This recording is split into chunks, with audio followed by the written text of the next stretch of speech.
Good morning, readers. Have you ever been to a Chinese restaurant and when you finish eating your meal, they bring out a plate of fortune cookies? On my screen, you can see some pictures of fortune cookies. Inside a fortune cookie, when you crack it open, there is a slip of paper, and that slip of paper has a few magic or important words, a fortune or a message that you can live by in your life.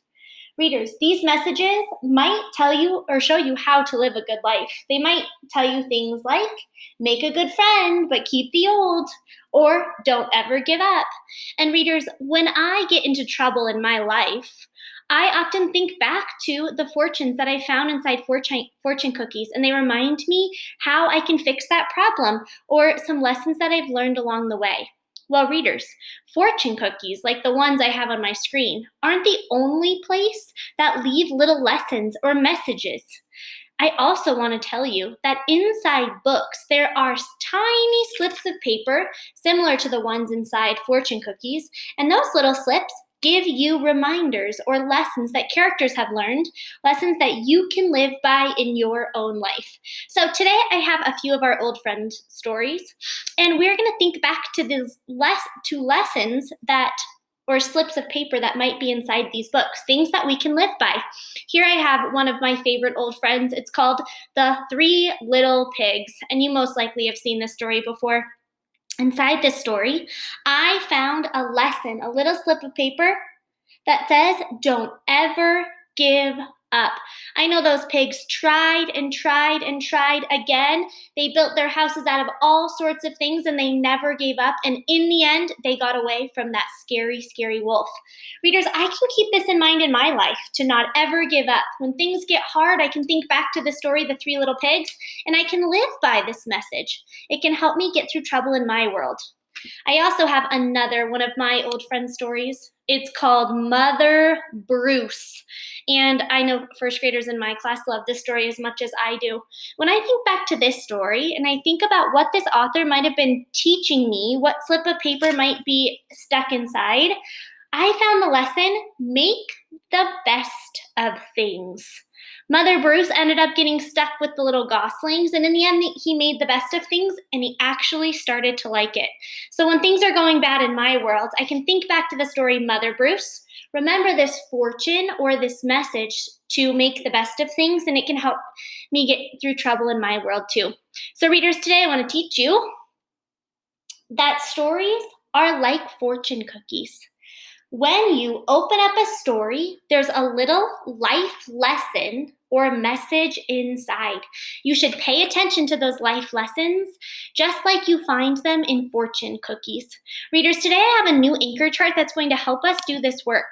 This new anchor chart is called Readers Learn Lessons. We're going to be learning lots from all of the books that we've been reading. And today I want to teach you how readers do this. Readers learn lessons by rereading the ending of a book, and they think, how did the trouble get fixed? How did the trouble get fixed in the end? And then that helps them to think about what life lesson the book is teaching them. So today I want you to watch me as I try this in one of our old friend stories, The Dot. Our anchor chart tells me that I need to reread the end. So I flipped all the way to the end of the story. And today I'm going to reread just the end thinking, what life lesson did these characters learn as the trouble's getting fixed? Watch me as I do this. Vashti noticed a little boy gazing up at her. You're a really great artist. I wish I could draw, he said. I bet you can, said Vashti. Me? No, not me. I can't draw a straight line with a ruler. Vashti smiled.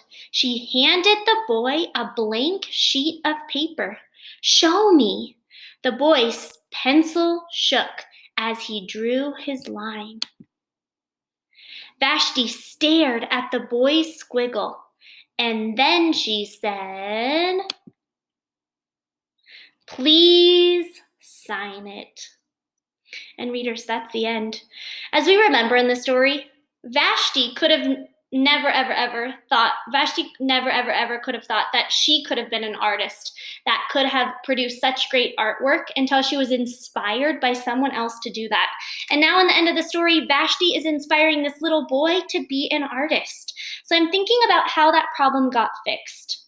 That problem got fixed because someone inspired those people to believe in themselves. Readers, I think that the message this author is leaving is exactly that. Believe in yourself. So today I have a blank slip of paper, just like a fortune cookie slip. And on this blank piece of paper, I'm going to start by writing the title of this book. The title of this book is called The Dot. And now in the middle of this slip of paper, I'm going to write that message, what the character learned. The character learned to believe in yourself.